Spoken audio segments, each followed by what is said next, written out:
I wanted to become a psychiatric researcher from quite a young age. I was 16 years old, and I wanted to try and figure out something about the brain, something new and interesting and different. And I was at the residency in New York City, and I'd come there because it was a strong program at Columbia in the research department. I'd come to study not only psychiatry but also psychiatric research. And by happenstance, I was at a party where I met Al Lewy, who was dating one of my fellow residents.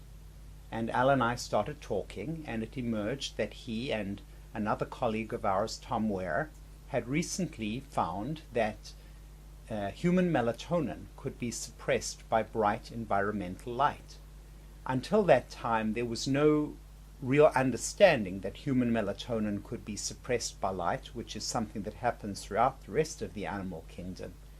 But he and Tom and others had found that indeed it could be.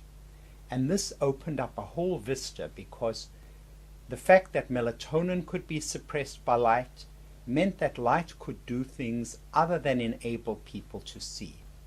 And one of these things that emerged was that light is important in regulating seasonal rhythms throughout the animal kingdom.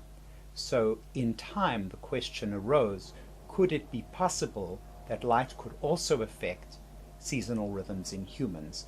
That question hadn't occurred yet because the presence of such rhythms had not come to my attention at that time. It was a fortuitous meeting, however.